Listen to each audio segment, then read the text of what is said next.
During the 1500s, we were in the midst of the Renaissance in Europe.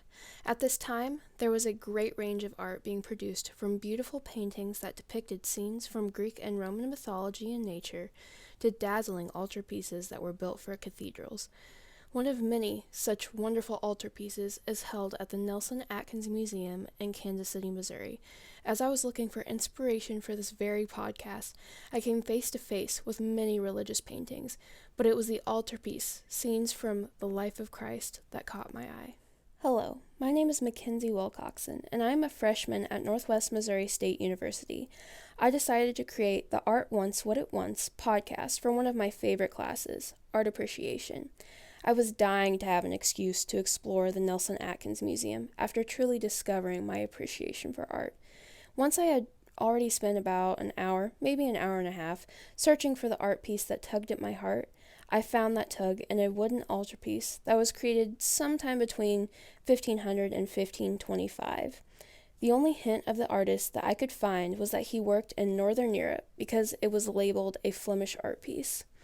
This brought me into an entirely new world of art, ready to be explored, the Renaissance era. I wanted to find art that was similar to the wood carving that captured my heart. Thankfully, I found the artworks of Tilman Riemenschneider, who seemed to be a kindred spirit with my artist. Riemenschneider also made wood-carved altarpieces in Northern Europe during the Renaissance. Artwork around the 16th century dealt with the very ideas of nature, how the individual fit into the society, and the biggest fad at this time, the passion for religion, specifically Christianity. At this time, different religious artwork was being produced. There is a reason that there is so much interest today in the Renaissance. It was a time for humanistic pursuits, civic virtue, piety, and artistic developments that would shape the very society we inhabit today. Through the religious sculptures and paintings of the Renaissance era, we can see all the things that society embodied at this time. There was no one better to convey these ideals than Tilman Riemenschneider. Riemenschneider was an artist of diverse and complex background. He seemed to be like all other artists until 1480, when he veered away from late Gothic art. He was a naturalist, whereas the art around him was strictly religious. There were many pieces of Gothic art that depicted heaven and Mother Mary. However, the transition from this period explored ideas past religion, such as science, or explored religious art in a different way. Like most artists who strayed from the accepted norms, his art was rejected because of the gentle yet direct way that he conveyed his messages. His style consisted of intricate detail, scenes that were both posed and natural looking, and you could feel what both artist and art were feeling. He did not wish to conform to the ideologies of the traditional late Gothic period. This idea of having pure and raw emotion was something that the late Gothic period could not comprehend. Therefore, it was an era that was meant to come to an end. Riemenschneider's art came to life with expression, and late Gothic art would only pose on a page. However, as we can see today, Riemenschneider's art was leading to an entirely new era that turned into the Renaissance. The Renaissance was an inspiration to following eras which would continue these techniques of expression.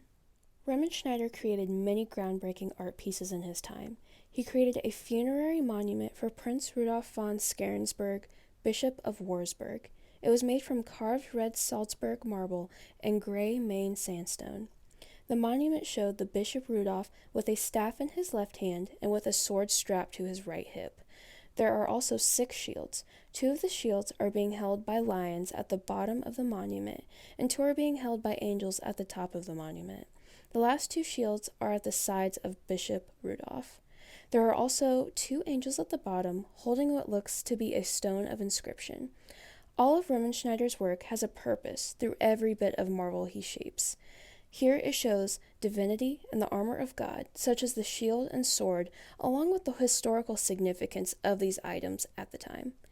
And to top it off, the bishop is in the center, taking up most of the monument and looking upwards, or rather, he is looking at the heavens, the destination he believed that he would head toward after his death. Bishop Rudolph admired Riemenschneider's ability to convey his religious feelings in his artwork. In return, Schneider wanted to honor the bishop with a beautiful religious monument that revealed the bishop's devotion to Christ. This sculpture was much simpler than most of Schneider's paintings and sculptures, but it is still just as remarkable.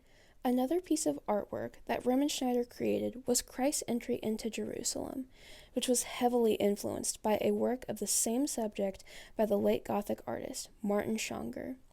If you were to take a quick glance at the art piece, you would think that they were exactly the same. Jesus riding into Jerusalem on a mule with his disciples. However, the longer you look at the two pieces of art, not only do you realize that the mediums are entirely different, but so too are the artistic styles. One seems to look as though it was in a Gothic era, whereas the second, you see someone has taken on a much more sophisticated and natural view of the artwork. Schneider's interpretation was a wood carving that had more realistic and detailed features. It's as though you were there in the moment with Christ himself. He also added vines at the top of the artwork as well. He seemed to put vines with thorns in his carvings often. As for Schonger, it is still beautiful, but in a historical way. With both art pieces, you can tell which one Christ is, but with Schonger's, it is a black and white drawing. It is living within the pages and gives you a small glimpse of what this moment might have been like.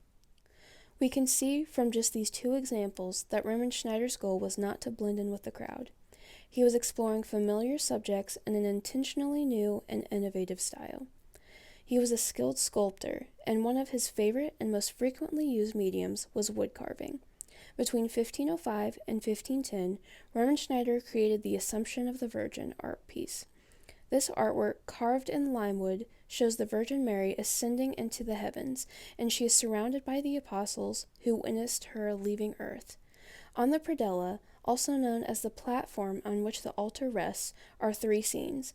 There is the Adoration of the Magi on the left, and to its right is Christ and the Doctors art piece that was set to be after Christ was just brought into the world. Then the third and central scene that once was present held the miraculous hosts that provided the raison d'etre for the altar and the church. This shrine is complemented with swinging doors on the second register out of 3.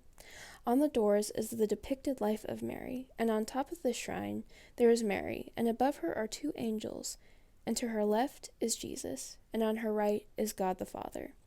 The entire art piece is filled with thorny vines that wind through and unify the entire work. Because of these vines and scenes, it shows the belief that she gave birth to the Messiah. These wooden altar pieces were crafted the same way you might create any regular building or monument. It begins with an idea, and from that idea, you create a drawing. Once you have created a sketch of what your altar piece will look like, it then turns into a blueprint for specialists to come in and work their magic to carve the intricate altar pieces we see today. As for their significance, these types of religious artwork were very important to the church, especially altar pieces, because they form the backdrop for the church service, which was centered around the main altar.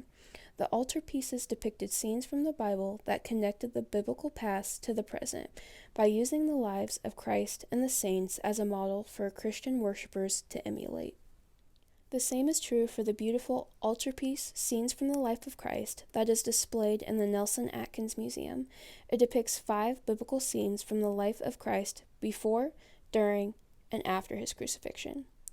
The first scene, located on the far left, shows Christ after his arrest by the Romans when he was tied to a post and whipped, being taunted by onlookers. The second scene from the left depicts Christ carrying the cross to the place of the skull, which is called Golgotha in Aramaic. The central scene is, of course, the Crucifixion. Here is where you can see the 2 criminals on either side of him and the guards who hoisted him up. We can also note the appearance of the spear that pierced Jesus' side, later named the Spear of Destiny. Next, positioned to the right of the crucifixion scene is the burial scene. There are the women who came from Galilee surrounding him, but there are also 2 men present in the scene. In the Gospel of Luke, it said that a man named Joseph took his body, but in the Gospel of John, the disciple whom Jesus loved was also there, which would have been John. The final scene at the far right was Jesus' resurrection, but instead of emerging from the cave-like tomb, he comes out of a burial vault. The composition of our anonymous artist is almost the exact same scene that Master A.G., a popular German artist in the late 15th century, Martin Schonger, and of course Riemenschneider depicted. However, there are important differences. In this particular artwork, there is a man puncturing Jesus' side with the spear of destiny, no angels to be found, and sleeping guards with some witnesses. But in Master A.G.'s, Schonger's, and Riemenschneider's versions, the man piercing Jesus' side is absent, and they include angels, and Christ is carrying a crusader-like flag. Although we do not know the name of the artist who created the altarpiece, we do know that it was created somewhere between 1500 and 1525 by a Flemish artist. We also know a good bit about the popularity and significance of this type of art in the 16th century. This type of artwork was a game changer for its time, and it was an inspiration to art that preceded it. What we believe now to be a classic design was a revolutionary approach taken by Northern Renaissance artists. From this art, we have created songs, poetry, films, intellectual conversations, and papers. Artists like these helped to carve our very outlook on sculptures in society. They showed us that images can be more powerful than words in conveying a story. Renaissance altarpieces inspired faith in and outside of the church. Would you call it old-fashioned art or visionary art? Well, that all depends on the perspective of the critic. So I will leave you with this challenge. What is your perspective? Are these sculptures just a thing of the past, or are they still carving out our future? Again, my name is Mackenzie Wilcoxon, and thanks for tuning into the Art Wants What It Wants podcast.